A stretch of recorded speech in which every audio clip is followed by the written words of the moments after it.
그들이 여리고에서 떠나갈 때에 큰 무리가 예수를 따르더라.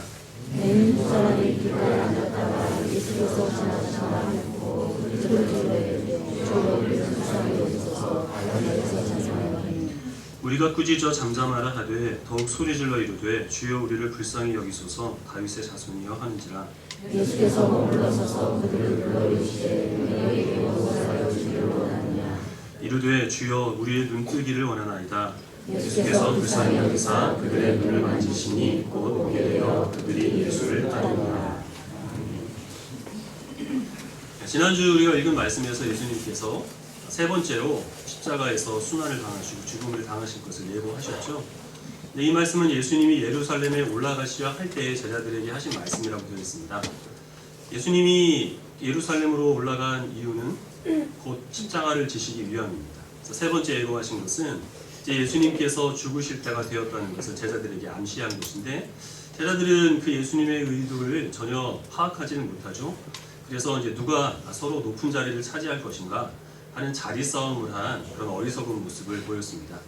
예수님께서는 내가 온 것은 섬김을 받으려 함이 아니라 섬기려 하기 위하여 온 것이고 나의 목숨을 많은 사람들을 위하여서 대속물로 주기 위해서 온 것이라고 그렇게 말씀을 하셨습니다.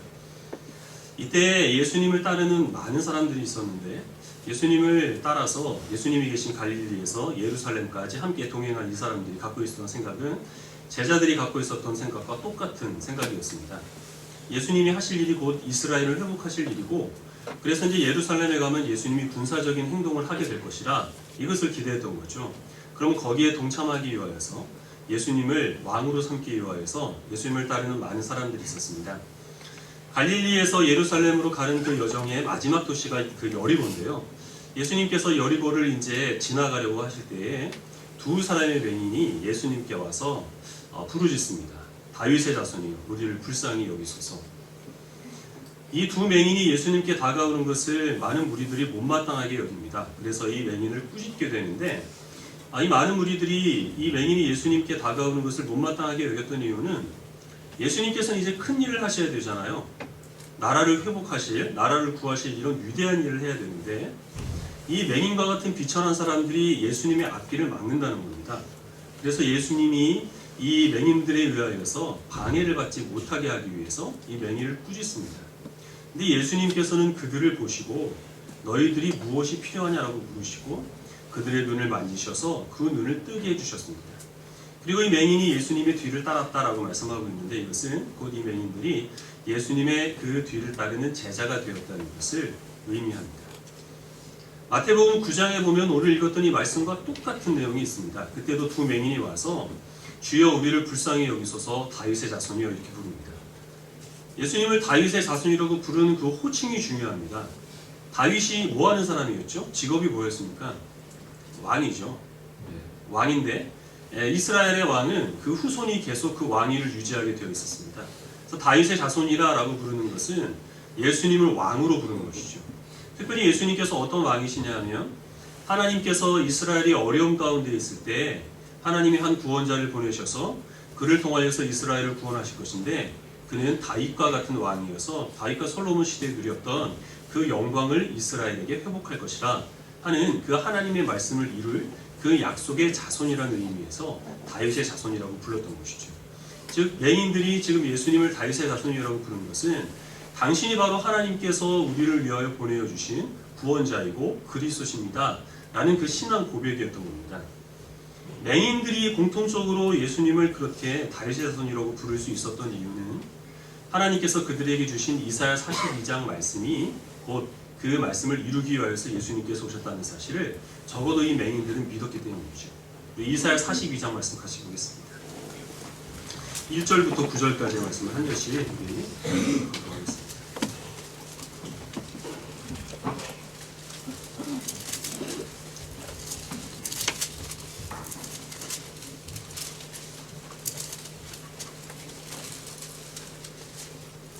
구약 1018페이지 이사야 42장 1절부터 9절.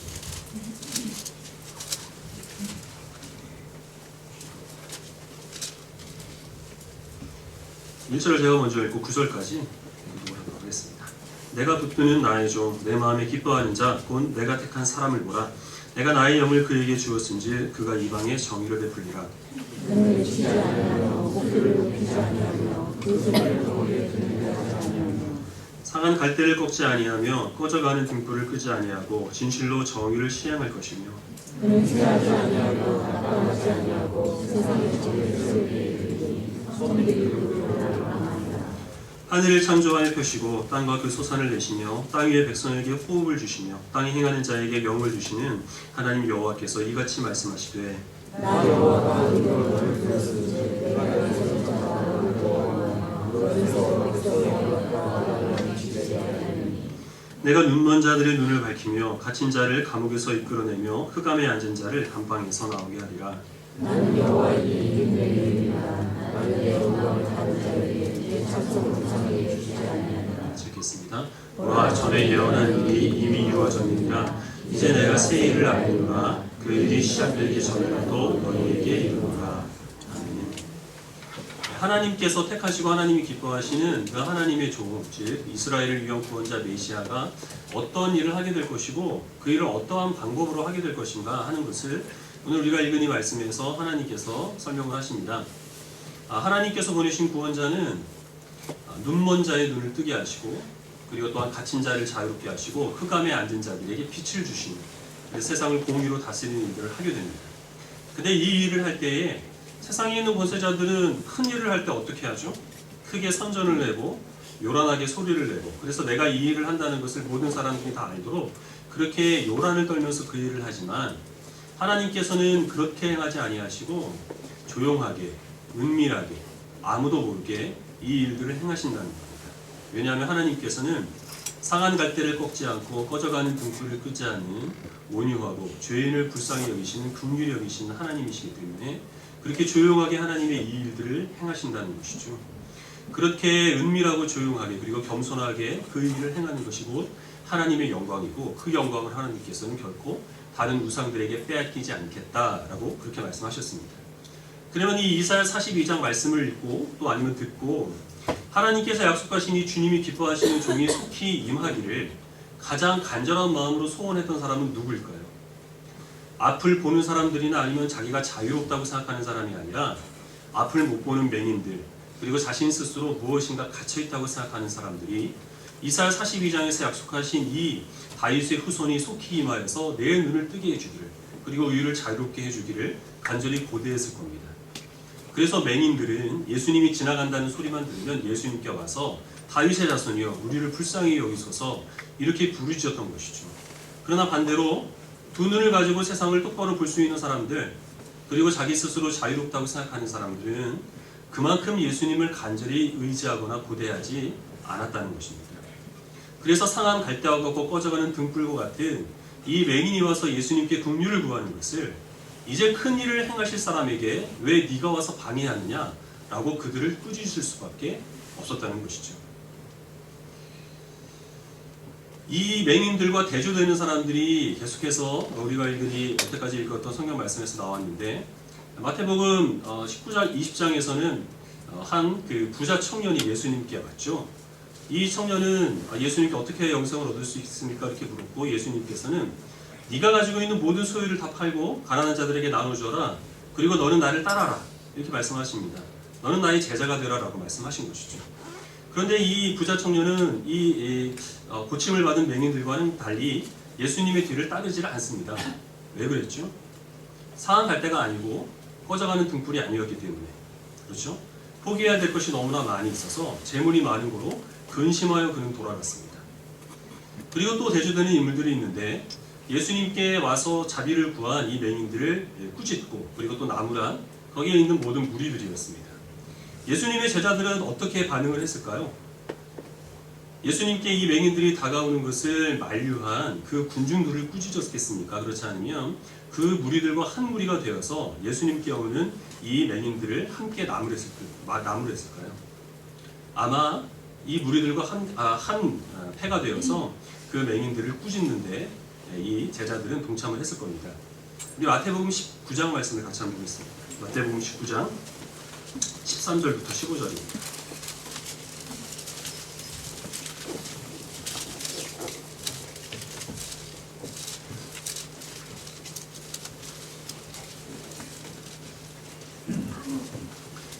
마태복음 19장 13절 제가 먼저 읽고 15절까지 한 절씩 읽겠습니다.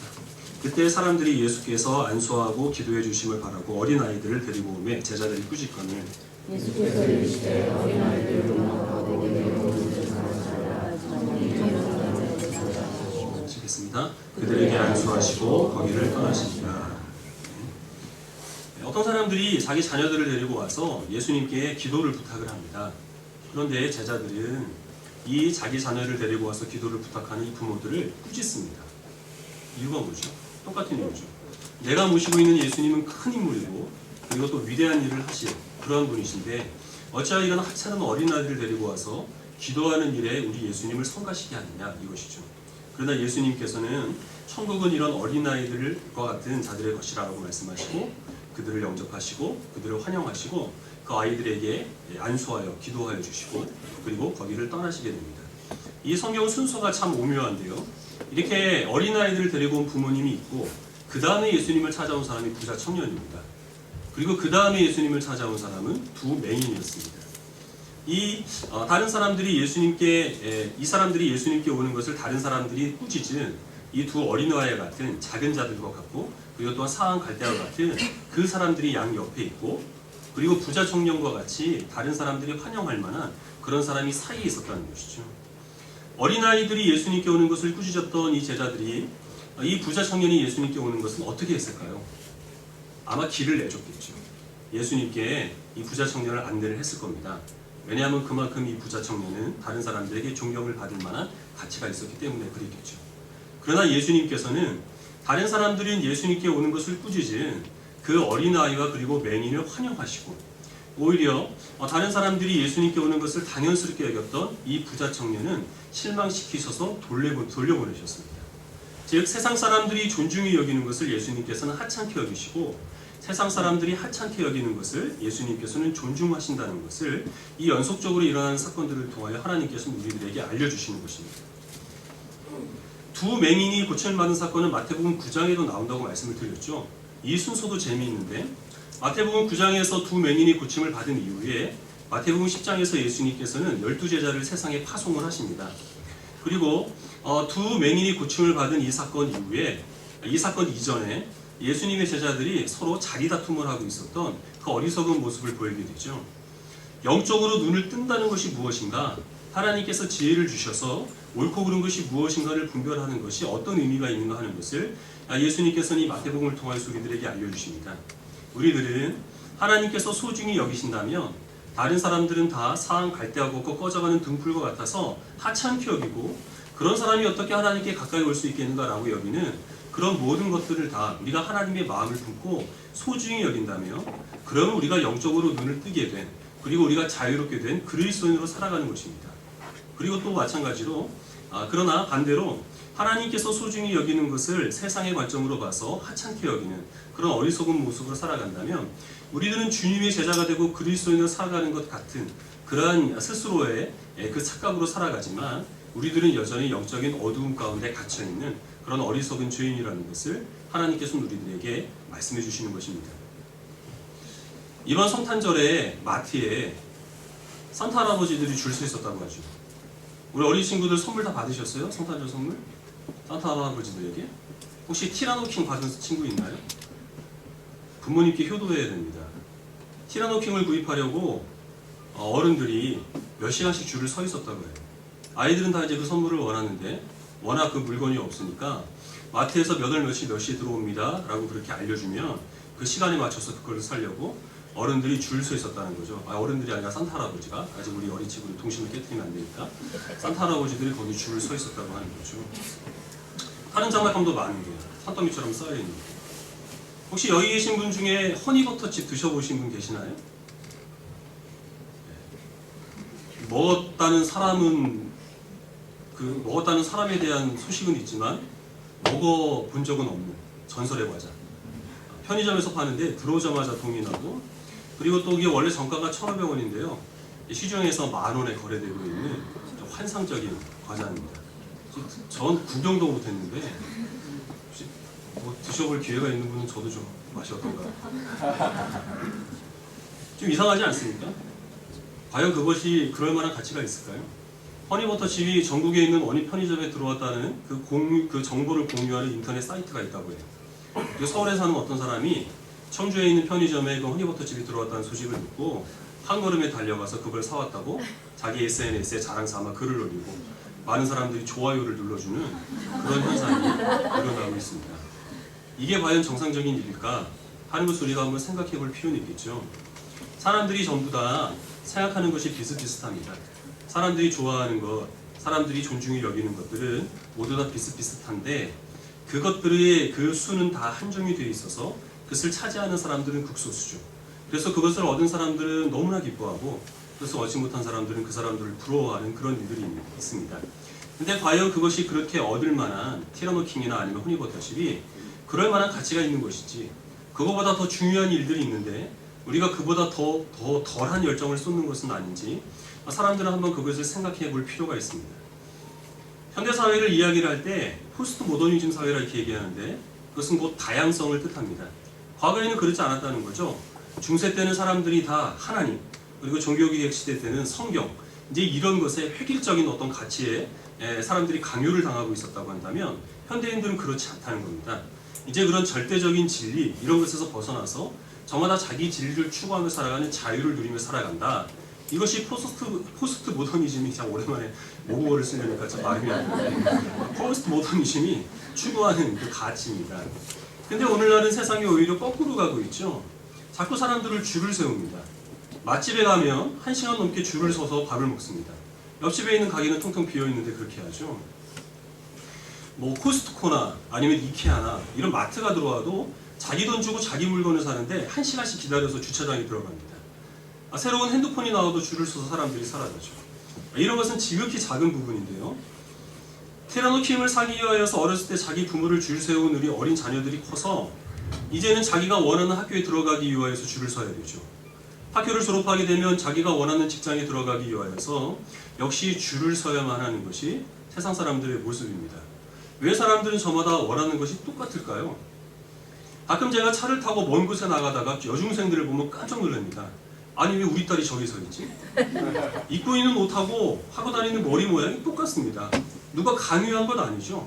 강요한 건 아닌데 그렇게 하고 다니지 않으면 큰일 날 것처럼 여겨지는 것이 오늘 학생들의 모습이고 어른들도 똑같습니다.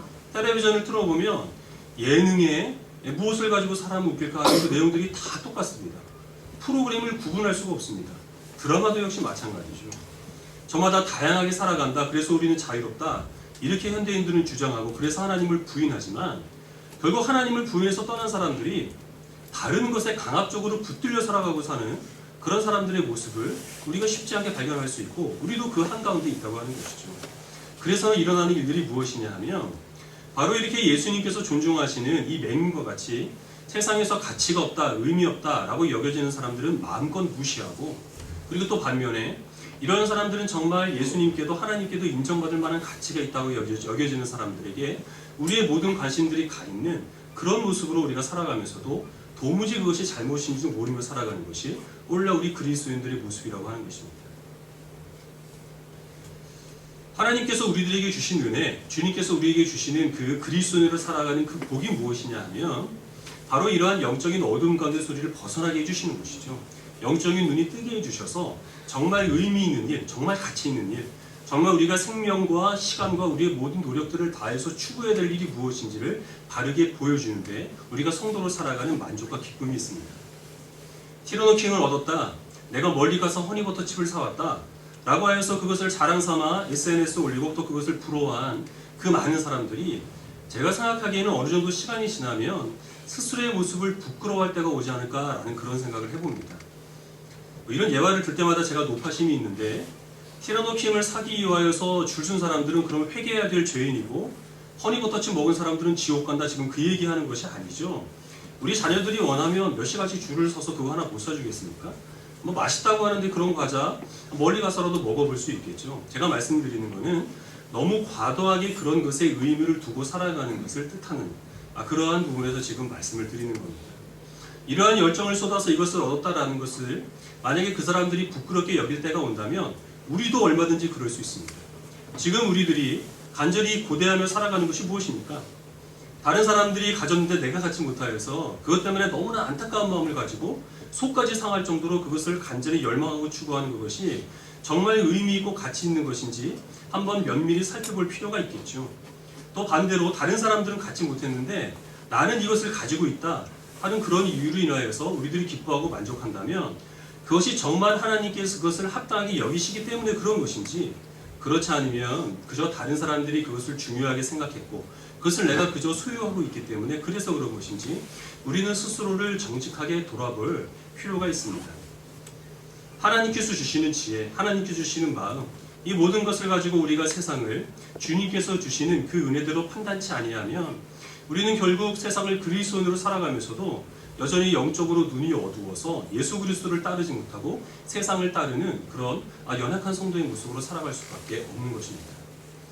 다른 환경들이나 그리고 다른 사람들에 대해서 그 가치를 인정하기에 앞서서 우리가 먼저 해야 될 것은 나의 삶 속에, 내 심령 속에 내가 지금 간직하고 있는 것 중에 연약하다고 여겨지는 것, 아니면은 내가 이것은 강권하여서 다른 사람들 앞에 드러낼 만한 그런 자랑거리로 여겨지는 것들이 정말 하나님께서 그것을 온전히 인정하시는지를 분별할 수 있는 지혜를 구해야 되겠죠. 지극히 개인적인 말씀인데요, 저는 전학을 한 번도 가본 적이 없습니다. 그리고 사는 지역도 광명시 아니면 정왕동이었고, 사역을 하기 전에는 섬기는 교회도 20년 동안 한 교회만 제가 다녔습니다. 그런 것들도 있고 여러 가지 이제 그 이유들도 있어서 제 인간관계의 폭이 지극히 좁습니다. 인간관계 폭이 좁은 것이 사실 저에게는 큰 불만거리였고, 특별히 목회를 하는 데 있어서 인간관계 폭이 좁은 게 정말 이게 방해가 된다, 이런 생각을 할 때가 많이 있었습니다. 그런데 실제로 세상을 살아가면서 모든 것들은 다 양면성을 가지고 있죠. 인간관계가 좁은 것이 저에게 불편을 초래할 때도 있지만, 그러나 좁은 인간관계는 곧 깊은 교제를 의미하는 것이기 때문에 마냥 이것이 불편한 것은 아니라라는 생각을 해봅니다. 특별히 목회를 하는 데 있어서 목회는 사람을 다루는 기술이 아니라 서로 간의 신뢰를 쌓아가는 것인데, 서로 간의 신뢰라고 하는 것은 단시간에 쌓여지는 것이 아니기 때문에 목회를 하는 데 있어서 이것도 큰 불편이 아니라 하는 것을 제가 생각을 하게 됐습니다.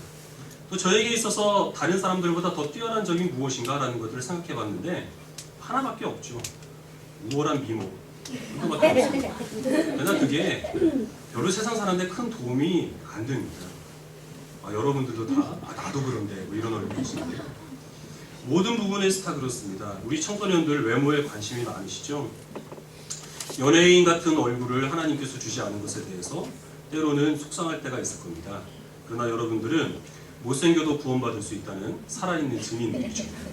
열심히 공부해도 성경 나오지 않는 것 때문에 속상해하지 마십시오. 하나님께서는 여러분들 때문에 꼴등이 아닌 친구들이 나오는 것이고, 그 친구들이 소망을 가지며 살아갈 수 있도록 여러분들을 하나님의 귀한 축복의 통로로 삼아주시는 겁니다. 시와라고 하는 이 지역이 여러 가지 지표면에서 다른 지역들보다 그렇게 뛰어난 그런 지역은 분명히 아닙니다. 그래서 어려움을 겪는 분들도 많이 계시고, 그리고 또 이런저런 많은 힘든 형편들 때문에 물론 믿음으로 그것들을 극복하기는 하지만, 그러나 많은 이제 어려운 상황들을 지금 견뎌내고 있는 그런 성도들이 많을 줄 압니다.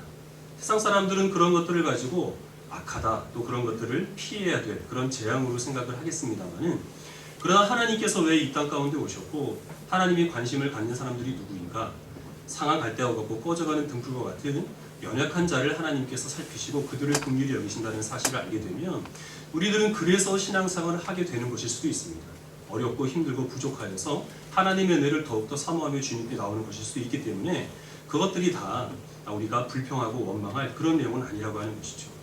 거룩하게 살려고 하고 또 경건하게 살려고 하여도 도무지 그럴 어떤 능력이나 의지가 없어서 그래서 힘들어하고 있는 그런 지체들도 있을 줄 압니다. 하나님께서는 의로운 사람 99명보다 하나님 앞에 회개할 죄를 가지고 있는 그 죄인 한 명을 더 귀하게 여기신다는 그 말씀이 있기 때문에 그것을 통하여서 더욱더 하나님의 은혜를 사모하게 되면 우리 안에 있는 연약함들도 오히려 우리가 그것으로 인하여서 하나님의 은혜에 찬송하고 감사를 드릴 감사의 제목이 될 수도 있다는 사실을 우리들은 기억해야 되겠죠. 마태복음에 나오는 그 두 맹인은 마가복음과 누가복음에도 나옵니다. 근데 마가복음과 누가복음에는 두 사람이라고 되어 있지 않고 한 사람으로 되어 있고 특별히 그 이름을 바디메오라고 그렇게 밝히고 있습니다. 근데 마태복음에서는 그 예수님께 고침을 받은 그 맹인이 두 사람이었다는 데 주목한 그 이유는 무엇일까요? 이스라엘의 법정에서는 두 사람의 증언은 사실이라는 효력을 갖습니다. 다른 그 예수님을 따르는, 그래서 예수님께서 큰 일을 한다, 위대한 일을 한다, 맹인들이 예수님의 그 가는 길을 방해할 수 없다 라고 여겼던 그 무리들에게 이 두 맹인은 예수님이 가는 길에 걸림이 되는 거침돌에 불과했지만, 하나님께서 보시기에 이 두 맹인은 예수님께서 그리스도시고 살아계신 하나님의 아들이라는 사실을 증언하는 그 증인으로 하나님께서는 이들을 삼으셨던 것입니다. 이 두 사람 중에 한 사람의 이름은 바디메오입니다. 앞서서 예수님을 찾아왔던 그 부자 청년의 이름은 남아있지 않습니다. 그리고 부자 청년은 그 뒤에 어떻게 됐는지 성경은 증언하고 있지 않습니다. 세상을 살아가는 동안에는 분명히 이 부자 청년은 부러울 것 없이 살았겠죠. 그러나 그것뿐입니다. 하나님께서는 그 부자 청년보다 그 바디메오가 얼마나 더 복되고 아름다운 삶을 살았는지, 그 바디메오를 통하여서 하나님께서는 여전히 상한 갈대와 같고 꺼져가는 등불과 같은 연약한 성도들과 함께 하시고 그들의 연약함을 온전함으로 바꿔주시고 그들의 모든 부족함들을 채워주시는 살아계신 하나님, 은혜와 긍휼의 하나님이라는 사실을 예수 그리스도께서 오실 때까지 그 바디메오를 통하여서 하나님은 증거하신 것입니다. 세상을 살아가는 모든 사람들은 그 바디메오 같이 살아가기를 원하지 않고 되도록이면 부자 청년과 살아가기를 원하겠죠. 그렇게 살아가기를 원하겠죠. 그러나 우리들은 그리스도인이기 때문에 작은 자를 위하여 그 몸을 낮추시고 겸손의 종으로 오신 그 예수 그리스도를 왕으로 섬기는 이런 하나님의 백성이기 때문에 부자 청년과 같은 삶을 살아가기를 소망하지 않고 바디메오와 같은 그런 삶을 살아가기를 소망하는 것이 합당한 줄 압니다. 하나님의 뜻에, 하나님께서 행하시는 일에 귀하게 쓰임받은 그 바디메오와 같은 신실한 주의 백성들이 되시기를 주님의 이름으로 축복합니다.